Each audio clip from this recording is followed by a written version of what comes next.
olutalo lugamba ki olwaba rappers kuba Gravity we yafulumiza oluyimba ne Gunfefe Busi yafulumiza oluyimba gwe obagamba ki ekisinga okunnuma ennyo nti Gravity twatandika okuyimba ffenna twasoma naye ffenna twakula naye ffenna mulabidde ebbanga ekisinga okunnuma nti ate ye takula mu myaka oba yetakula ebintu bye twakolanga cause Gravity amaze mu industry emyaka ndowooza 7 era relatively nange maze emyaka 7 mu industry neze nkuze twakubanga freestyle mu ssomero nga twekuba ne pakati yetabikowanga Fefe Busi sisobola mugira kuba ye mwana muto yakajja yali mutabani wa Gravity ye oyo tumuleke sijja mwogera ku nnyo bingi naye Gravity kakati kyogamba Gravity acompetinga na mutabani we tulina kolanga bino bintu kusayiringa bayimbi kukola record labels ezakabi kiki kyogamba nti akuze toyagala ayimba oyagala okuyimba kuveeko oba mukuyimba alondemu ate olaba bayita wekino kankigambe buli muntu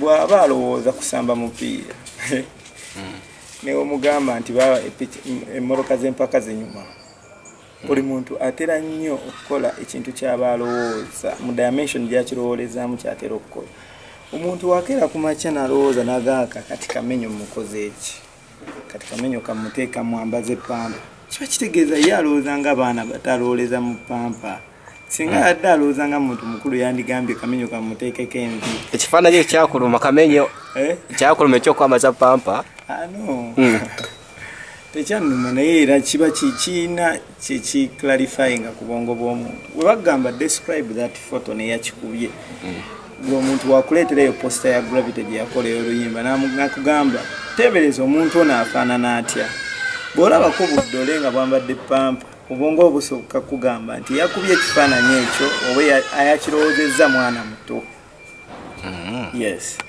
kati naawe okera ku makya n'olaba akamenyo ng'asayiniza omuyimbi n'amufuula wakabi kikyosooka okulowooza mu mutwe kyosooka okulowooza mu mutwe kiba nti oyo musajja mukulu ategeera.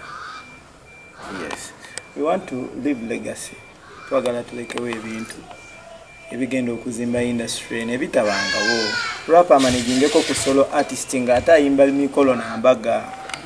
Okitegeera. Omuyimbi akereko ku majafu ke president. That's why I support Bobby Wine. Yes. Yogera ku Bobby Wine. Yeah. Bayimbi banji bavuddeyo wetwogerera kati. Muziki wa Uganda alenga ali divided. Abamu bagenze ku side ya Bobby Wine, abamu bagenze ku side egezaako etali ya Bobby Wine. Ngagwe Victor Kamenyo oli ku side wa. First of all,